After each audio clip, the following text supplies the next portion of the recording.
সংস্কারের নাম নিয়ে আপনারা ইলেকশনকে দীর্ঘায়িত করছেন কেন? এই সংস্কার করলে তো 3 মাস লাগে। দেন তো দেখি আমাকে কোনটা দিবেন, আমি 3 মাসে পারি কিনা দেখি, বা আমাদের কিছু লোক আমি সাজেস্ট করি যে এদেরকে দেন, এরা 3 মাসে পারে কিনা দেখেন। আপনারা এটাকে 3 বছর লাগাইতে চাচ্ছেন কেন? এর অর্থ হইলো গদিটা খুব তুলতুলে লাগে এবং খুব শীতের দিনে খুব আরাম গরম লাগে, সেটাতে বসে থাকতে চান এবং বড় বড় কথা বলতে চান। বড় বড় কথা বললেন না। এই দেশটা কিন্তু আমরা যুদ্ধ করে সৃষ্টি করছি বলে আপনাদের এই মন্ত্রিসভার মধ্যে বা উপদেষ্টা পরিষদের মধ্যে কিন্তু খুঁজলে, লাইট দিয়ে খুঁজলে একজন মুক্তিযোদ্ধা পাওয়া যেত না। ডক্টর মোহাম্মদ ইউনূস সাহেবের মুখে নির্বাচনের একটা সম্ভাব্য সময় শুনতে পেলাম। এটা বলার সঙ্গে সঙ্গেই আবার শুনতে পেলাম যে শেখ ইউনূস সাহেব যাদের মাধ্যমে চলে, খুবই দুর্ভাগ্যজনক ভাবে উনি বলে ফেলেছিল যে ছাত্ররা আমাকে ক্ষমতায় বসিয়েছে, এবং সারা পৃথিবীতে উনি বলার চেষ্টা করেছেন ছাত্ররাই এই সরকারকে পতন করছে এবং আগামী দিনে ছাত্ররাই দেশ গড়বে। এই কথাটা বলতে গিয়ে উনি কাউকে কাউকে আবার মেন্টর বা মাস্টার মাইন্ড ইত্যাদি জাতিসংঘ পর্যন্ত দেশের বাইরেও বলে ফেলেছে। এবং উনি প্রায় উনি এমনও বলেছেন ছাত্ররা আমাকে বসিয়েছে, আমাকে ওরা যেদিন বলবে সেদিন চলে যাবে। এবং ছাত্রদের মূল সংগঠনের নাম হলো বৈষম্য বিরোধী ছাত্র আন্দোলন, এবং এটার প্রধান ব্যক্তিদের নাম হলো সমন্বয়ক। এটা বাংলাদেশের ডিকশনারিতে খুব রক্তিম অক্ষরে লেখা থাকবে, স্বর্ণালী অক্ষরেও লেখা থাকতে পারে সমন্বয়ক, আবার অনেকে বলে সমন্বয়ক। তো এই যে সমন্বয়ক অথবা সমন্বয়কেরা, আমি দেখলাম তারা সঙ্গে সঙ্গে বলে ফেললো কিসের ইলেকশন? শেখ হাসিনা এবং আওয়ামী লীগের বিচারের আগে যদি কেউ ইলেকশনের কথা বলে তাকে আমরা গণশত্রু হিসাবে আমরা বিবেচনা করব। মানে ইলেকশন যে কথা যে বলবে সে হবে গণশত্রু। কাঁদবো না হাসবো, রাগ করবো না খুশি হব বুঝি না, কিন্তু এইসব পোলাপানে যে নাবালক পোলাপানে এইসব কথা বললে পরে মনে হয় ধরুনি তুমি ধিদা হও, আমি মাটির নিচে ঢুকে যাই। ইলেকশনের কথা বললে গণশত্রু হবে। এবং তারা যে এই কথাটা বলেছে এবং যে হুমকিটা দিয়েছে, এই হুমকির কারণে ইউনূস সাহেবের একজন আছে, তার নাম উনি তার নাম বোধহয় শফিক আলম সাহেব, মহাজ্ঞানী একজন মানুষ।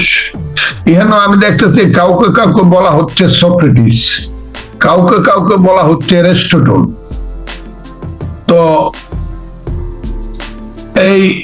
এইসব অ্যারিস্টটলরা বলতেছে না না, এই যে প্রথম দিকে না, ডিসেম্বরের শেষ দিকে না, 25শে ডিসেম্বর না, জুন মাসে 26-এর ইলেকশনটা হতে পারে। উনি বলতেছে যেটা ইউনূস সাহেব বলেন। তো এই অবস্থায় তারা উনি বলতেছেন জুন মাস 26শে জুন। আর ওই যে সমন্বয়করা যারা ইউনূস সাহেবকে মনে করে বৈরাম খা, এবং ইউনূস সাহেব দায়িত্ব নিচ্ছে দেশের সম্রাট আকবর তৈরি করার। কে যে সম্রাট আকবর আমি বুঝতেছি না, তবে আস্তে আস্তে আমরা বুঝতে পারবো সম্রাট আকবর হিসাবে কাকে তিনি প্রতিষ্ঠিত করতেছেন। তো তারা বলতেছে যে বিচারের আগে শেখ হাসিনা এবং আওয়ামী লীগের বিচার তো হতে গেলে, আমি আইনজীবী হিসাবে বুঝি বাবর সাহেবের বিচারটা শুরু হয়েছিল 2008 সনে, প্রাথমিক রায় হলো 2014 সনে। প্রাথমিক রায় যাবজ্জীবন অথবা ফাঁসি কারো কারো। তারপরে 10 বছর গেল, হাইকোর্টে আর শুনানি হইল না। হাসিনা সরকার যখন চলে গেল তখন শুনানি হয়ে তাড়াহুড়া করে মাত্র হাইকোর্ট পাস করলো 10 বছরে। 8 থেকে 24, এটা হলো 16 বছর। আরো যদি এপিলেট ডিভিশনে যায়, আরো কমপক্ষে মিনিমাম 2 বছর ধরি, তাইলে 18 বছরে একটা মামলার চূড়ান্ত সিদ্ধান্ত হয় বা জাজমেন্ট হয় বা বিচার হয় এবং ফাঁসি হয়। তারপরও রয়ে গেল প্রেসিডেন্ট, তার মাফ করার ব্যাপার ট্যাপার ইত্যাদি। এই 18 বছর যদি অপেক্ষা করতে হয় আমাদেরকে একটা ইলেকশনের জন্য, হাসিনার কবে ফাঁসি হবে বা যাবজ্জীবন হবে তার দলে, এরপরে আমরা ইলেকশন করব, তারা কি 18 বছর বিনা ভোটে ক্ষমতায় থাকতে চায় কিনা? হ্যাঁ, তারা থাকতে পারে। তারা যেভাবে কথাবার্তা বলে, এই ধরনের হাইজ্যাকিং কথাবার্তা, আমি তাদেরকে হাইজ্যাকার বলবো না, কিন্তু কথাবার্তা তারা সমস্ত ব্যাপারটাকে হাইজ্যাক করে নিয়েছে। বাংলাদেশে তারাই কিন্তু সব না। 1.5 মাসের আন্দোলনে যদি নেতা হয়ে যায়, তো 1.5 মাসে আন্দোলন তো একটা ধানই পাকে না, 1.5 মাসে তো একটা ফলই পাকে না, একটা কলা পাকে না 1.5 মাসে। আপনার 1.5 মাসে 1 মাস, জুলাইয়ের 5 তারিখ থেকে আগস্টের 5 তারিখ পর্যন্ত আপনারা বাংলাদেশকে সব জয় করে ফেলছেন, আর কেউ কিছু করে নাই, আপনারাই জয়ী হয়ে গেছেন। এগুলা শুনলে পরে নিজের প্রতি ঘৃণা আসে, তাদের প্রতি না। ইলেকশনটা ওনারা দিতে চাচ্ছেন না, কারণ ইলেকশনটা দিলে পরে কি হবে ওনারা জানেন। ওনাদের জনপ্রিয়তার যে ব্যারোমিটার, এই ব্যারোমিটারটা ওনারা না জানলে ওনাদেরকে হয়তো বা কোথাও থেকে বলা হয় যে আরো অপেক্ষা করতে হবে 10 বছর, তারপরে তোমরা এখন 23 বছর হয়েছে, এখন তোমাদের বয়স 33 বছর হইলে পরে সম্রাট আলেকজান্ডার যেমন বিশ্বজয় করছিল, গ্রেট আলেকজান্ডার, তোমরা বোধহয় 33 বছরের গ্রেট আলেকজান্ডার হইবা, অপেক্ষা। কাজে তারা ইলেকশনটাকে দিতে চায় না। কিন্তু একজন দিতে না চাইলে ইলেকশনটা হবে না তা কিন্তু নয়। বাংলাদেশের ইতিহাস বড় নির্মম এবং নিষ্ঠুর। আমি সবসময় একটা কথা বলি, এই বাংলায় শুধু পেলিচা মিলিয়ার জুই ফুল ফুটে না, এদেশে রক্ত গোলাপ, রক্ত যুবক ফুটে। আমি সবসময় আমার বক্তব্য, এদেশে শুধু কোকিল ডাকে না, রয়্যাল বেঙ্গল টাইগারও ডাকে। এই যারা বাংলাদেশকে চিনে না তাদের জন্য ভিন্ন কথা, কিন্তু ইলেকশন না দিয়ে তারা পারবে এটা আমি মনে করি না।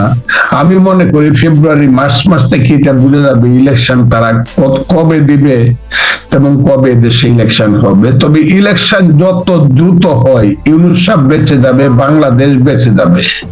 আর ইউনূস সাহেব ইলেকশন না দিয়ে তার সরকার যত বেশি বিনা ভোটে ক্ষমতায় থাকতে যাবে, দুর্ভাগ্য তাদের জন্য অপেক্ষা করছে, এটা আমি মনে করি। এবং সেই দুর্ভাগ্যটা শেখ হাসিনার চেয়ে খুব কম হবে এটা আমি মনে করি। কাজে ইলেকশন বাংলাদেশের মানুষ আনবে, এবং যদি বাংলাদেশের মানুষকে যদি আন্দোলন করে ইলেকশন করতে হয় তো ইউনূস সাহেবদের কপালে দুঃখ আছে। এই যেটা আমি চাই না। আমি চাই ইউনূস সাহেব সবচেয়ে সফলতার সঙ্গে একটা ফ্রি ফেয়ার ইলেকশন দিয়ে জনগণের প্রতিনিধিদের হাতে ক্ষমতা হস্তান্তর করে উনি নিজের যে বিশ্ব ব্যক্তিত্ব এটা উনি নিজেকে প্রমাণ করুন, এটা আমি মনে করি। রিজওয়ানা হাসানদের পারিবারিক মুক্তিযুদ্ধের ইতিহাসটা খুব সুখকর ইতিহাস না। উনি যদি বলেন যে উনাকে আসতে হয়েছে 53 বছর পরে, উনার কাছ থেকে আমরা কিছুই চাই না। উনি কে? উনি ঠিক করে দিব আমাদের কে উনি, who is she, what contribution she has got for the nation. এই তার কখনো উনি কবে রাজনীতি করছেন?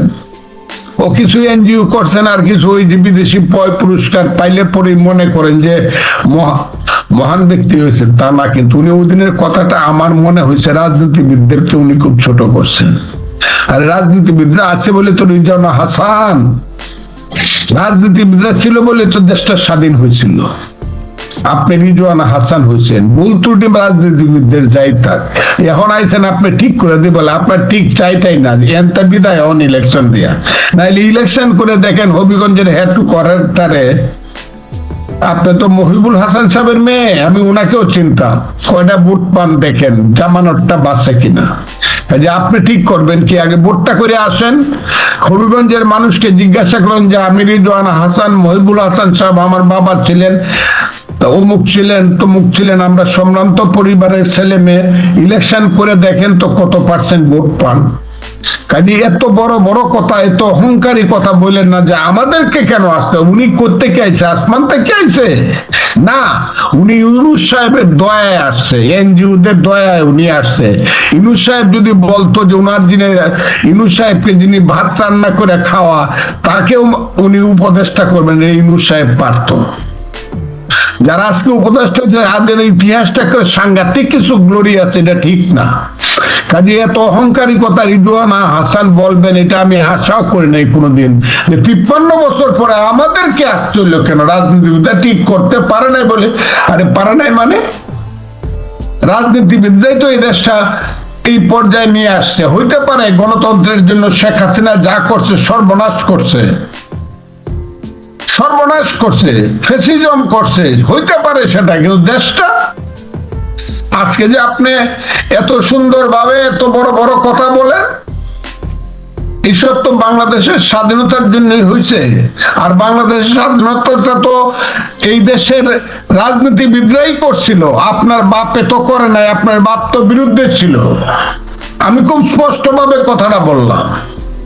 এটা যদি চ্যালেঞ্জ করতে হয়, উনি চ্যালেঞ্জ করতে পারেন আমার সঙ্গে। সংস্কারের নাম নিয়ে আপনারা ইলেকশনকে দীর্ঘায়িত করছেন কেন? এই সংস্কার করলে তো 3 মাস লাগে। দেন তো দেখি আমাকে কোনটা দিবেন, আমি 3 মাসে পারি কিনা দেখি, বা আমাদের কিছু লোক আমি সাজেস্ট করি যে এদেরকে দেন, এরা 3 মাসে পারে কিনা দেখেন। আপনারা এটাকে 3 বছর লাগাইতে চাচ্ছেন কেন?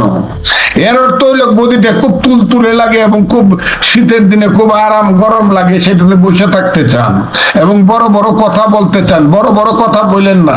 এই দেশটা কিন্তু আমরা যুদ্ধ করে সৃষ্টি করছি বলে আপনাদের এই মন্ত্রিসভার মধ্যে বা